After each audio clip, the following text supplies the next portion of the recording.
Alright, I was asked by a number of people to do a full takedown reassembly cleaning video of my Model 1858 revolver. We're going to do a complete takedown, complete reassembly, so let's just get started and show you what you're going to need. So you're going to need a couple of tools. You're going to need a pistol cleaning rod, a 44 caliber jag, a 45 caliber cleaning brush, a patch, what the hell is this called? Patch holder, patch jag, whatever. Nipple wrench. This is a 270 brass brush. This is useful. You can use pretty much anything as long as it's small. You know, 223 even will work. This is just to get into small spaces and just kind of scrape off all of the residue from the black powder. It's pretty useful. You're going to need a large flathead and a small flathead. If you have a Swiss Army knife like this will work perfectly. You're also going to want a small container for parts. I actually just saved my cap container and use that. That'll be in handy, and of course a rag and some patches. But that's pretty much everything you're going to need, so let's get to it. Now it's kind of hard for me to reach around the camera, so this is going to be a little interesting. So first of all, just take it apart normally like you're changing a cylinder, whatever. Take the cylinder out. We'll set that aside for a moment. And the first thing I always do is take these two pieces out. Take out the rod and take out the lever. It just makes everything easier. It gets it out of the way. And it's pretty easy to do. So just take out this screw right here. And that's all you have to do, and the whole thing just comes apart. So take your screw, put it in there, pull the rod out, which is easier to do. Well, that comes out first. And yank the rod out. And you're left with the frame and all the internals. So, first thing I normally do would be to take my rag and just wipe everything down, hit it with a little bit of Ballistol, and just get everything cleaned off. Something I forgot to mention, you're going to need a lot of Ballistol. This is the best stuff to use in my opinion. It gets the residue right off there. But let's continue on. So now we've got the gun, you know, ready to be cleaned, at least barrel-wise. So the first thing I do is I take my cleaning rod. I'll put on the brass brush here, the 45 caliber, and I'll run it through once. The reason I'll do that is because there's going to be a lot of particles and leftover burnt powder in there. It just pushes it all out. So you get rid of that, run it through a couple times just to get all the rifling cleaned up. Run through a couple patches with your jag, and that'll get just about everything off. Run through the brush one more time and another jag until everything's clean. So that's pretty much all you have to do with the barrel. Hit it with a little Ballistol or whatever you prefer to use with your muzzleloaders, maybe boar butter, just to protect the barrel. And that's pretty much it for the barrel. They always come out rather clean for me. I don't have any problem with that. They don't really get gunked up, at least in my experience. So that's pretty much the barrel. So let's get on to the more complicated parts. First off, just go through your gun and just clean it off. Take your little brush, clean any residue that's caked on the hammer. Just to do it before you get it all disassembled. So next thing you're going to want to do, at least what I do, is take off the grips.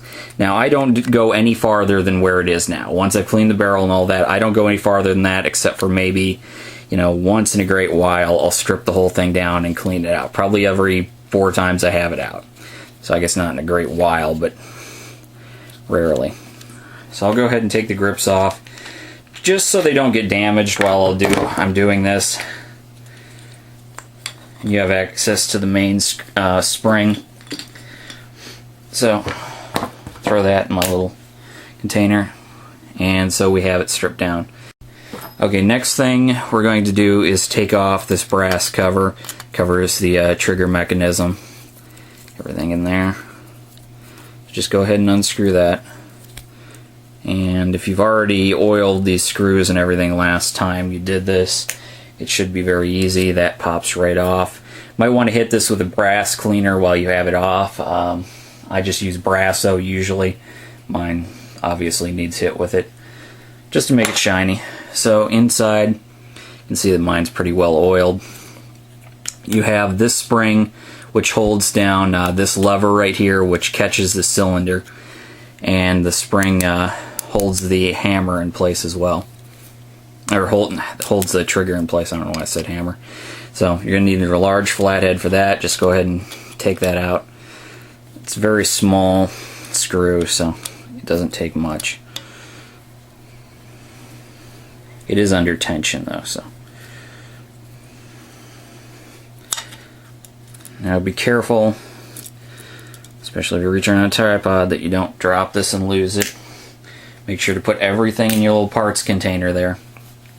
And when it's dirty, not so much now since they're all clean, but when I'm doing this when it's dirty, I'll usually at some point hit them with a little ballistol in there just to clean them off, keep them lubed so that later on you can just wipe them down. So now we have this little lever here and the trigger.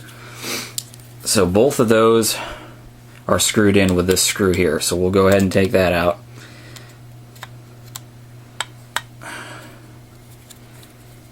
It's very simple once you get used to it. I mean, once you've done this once or twice, you can have this thing apart pretty quick and back together pretty quick. Some of it is a little tedious. So, trigger just pulls out. This one's usually a little more of a pain in the ass to get out. There we go. That pulls out. It's got a little bit of residue on it, but that's fine. And you're going to want to go through and clean out this. It's kind of hard to see. Clean out all this. It'll be caked with residue. You know, get in there with a piece of patch or whatever. Even just put a little piece of patch on this and just scrub it out in there. Try to get it out. Hit it with ballistol. Loosen it all up. So you're almost there. I'm going to go ahead and take out the mainspring now, which you do with that little screw right there. We'll take this all the way down to the frame. Keep forgetting to put that on camera. Alright. So you don't have to take that out, just loosen it up and push the mainspring out. That's the mainspring, cleaned any corrosion out of this. I bought this gun used and it actually did have some corrosion on it, as you can see. But it's fine. I'm probably going to have to buy a replacement spring just for later on because I'm sure this one will break at some point. So we'll throw that over there. And now we're just down to the hammer. It's completely loose. So let's take that little piece out. And this is a little more difficult. Sometimes.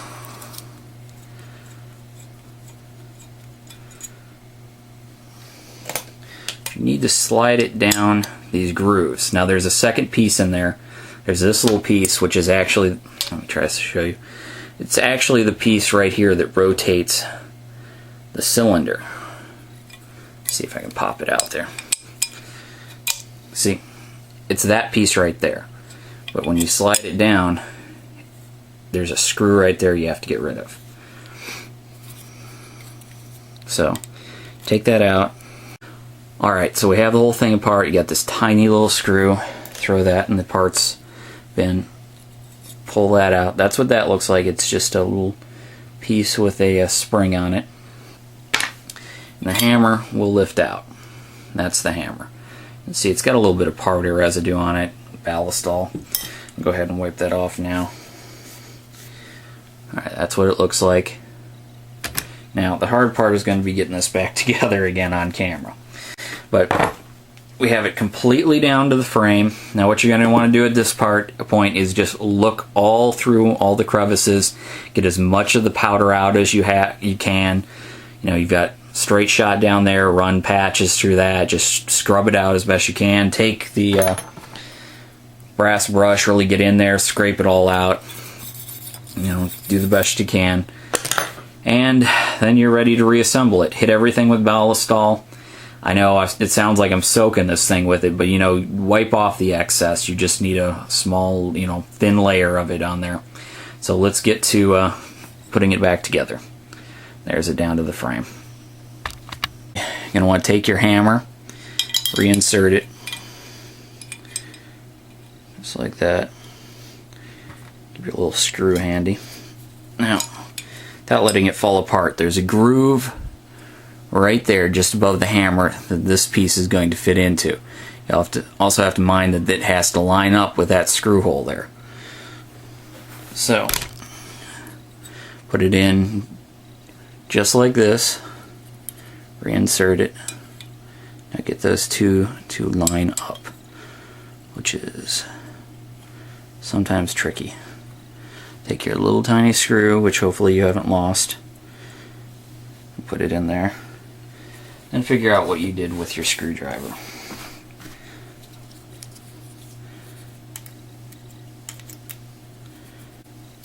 And reinsert it.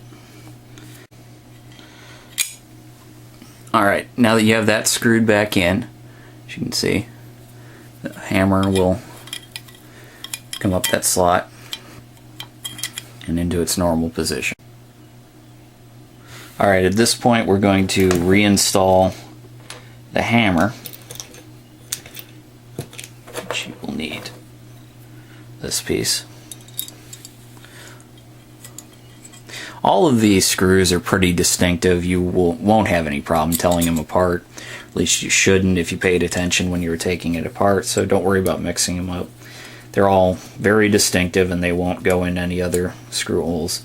If anything feels like it needs to be forced, it's probably in the wrong spot. So now we have the hammer reinstalled, and now we'll reinstall the mainspring. Just get the mainspring up under the hammer, like so. Flip it into place, ensure that there's tension, and then screw the tightener back in.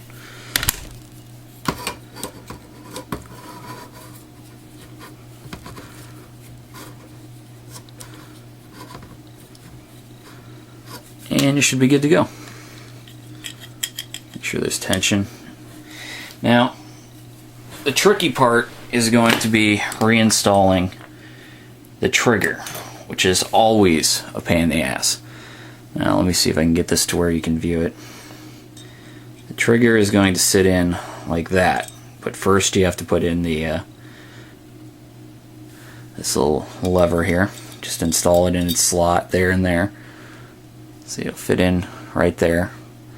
Little knob there. And it'll go right next to the hammer. If you can see right down there, there's a slot for the hammer on the left side and a slot for this on the right side. So go ahead and install that. Kind of clicked into place that time. Now you can see a little camber on that. This piece needs to be resting up against the hammer. It will actually, see those little grooves. It will fall into those grooves as you pull the hammer back. So it just needs to sit in there like that. And then the hard part now is to get the screw to pass through both the hammer and the lever, which is always very, very tricky. And I'll have to probably do that off cam. 1 second. Alright, I got it to pass through both pieces. See? Now just screw that in. It'll be fine. That part you can figure out for itself. It's just a little tedious. Gotta get through to slide through both of them. It's not that bad, but it takes a little hand-eye coordination. It's definitely not something you'd be doing in the field. So just tighten that up. None of these have to be tightened up a lot. Just, just one little push. That's all. You don't need to really crump them down or whatever you want to call it. So that's all installed. Everything's working. The next thing we have to do is take that little spring, this thing, lay it down in there. Just like that. And put that big screw back into place.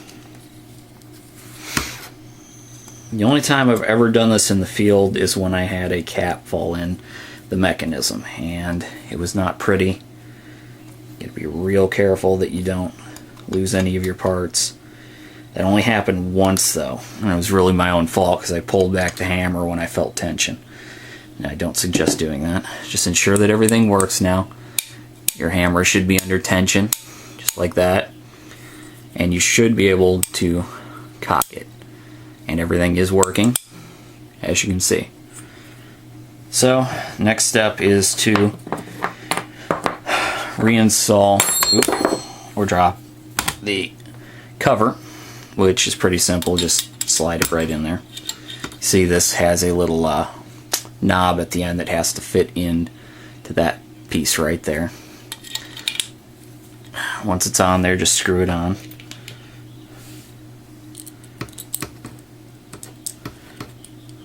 Alright, we have that screwed back on, so it's starting to look like the revolver again.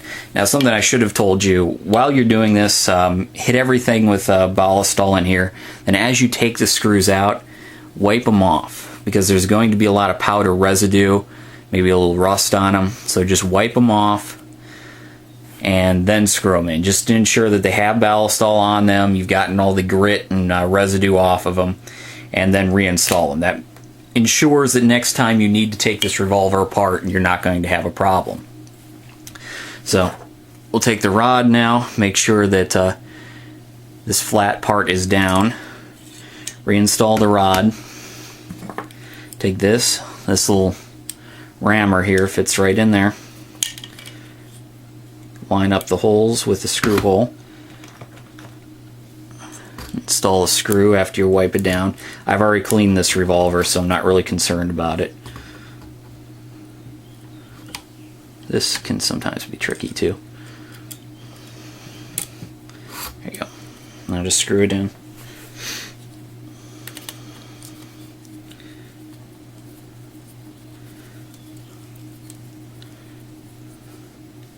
And there you go.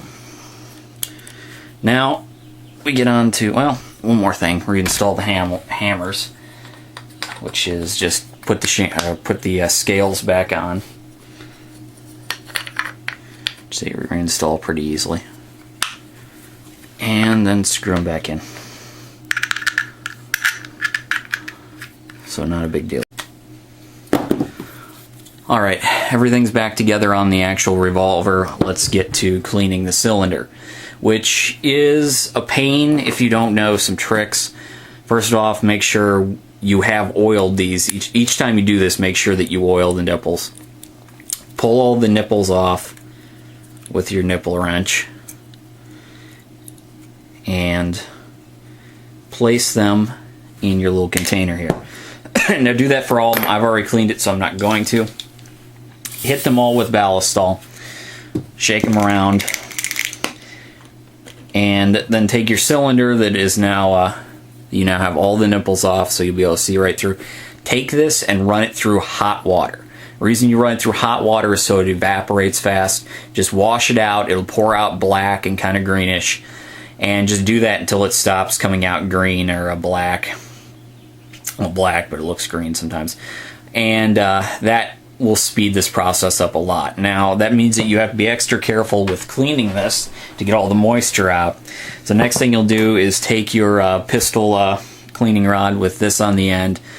Just put a piece of cloth on there, piece of patch, and wad it up. Run it through each cylinder till it comes out, to ensure you get all the moisture out.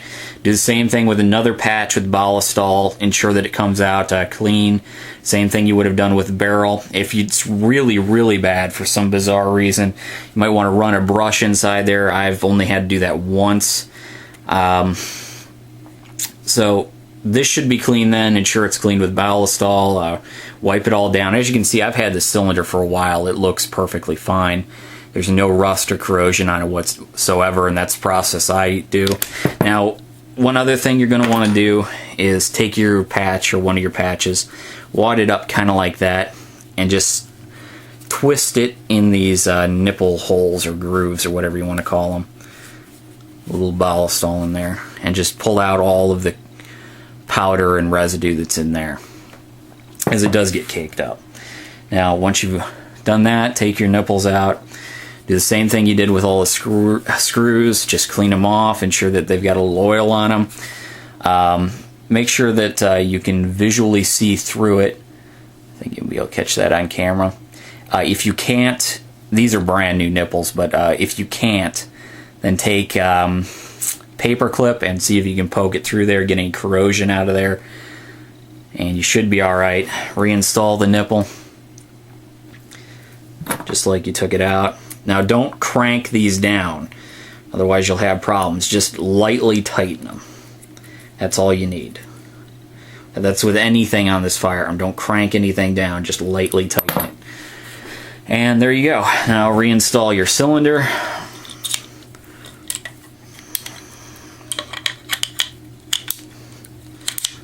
And you're done. And your Remington is back in working order. So there you go. Thanks for watching.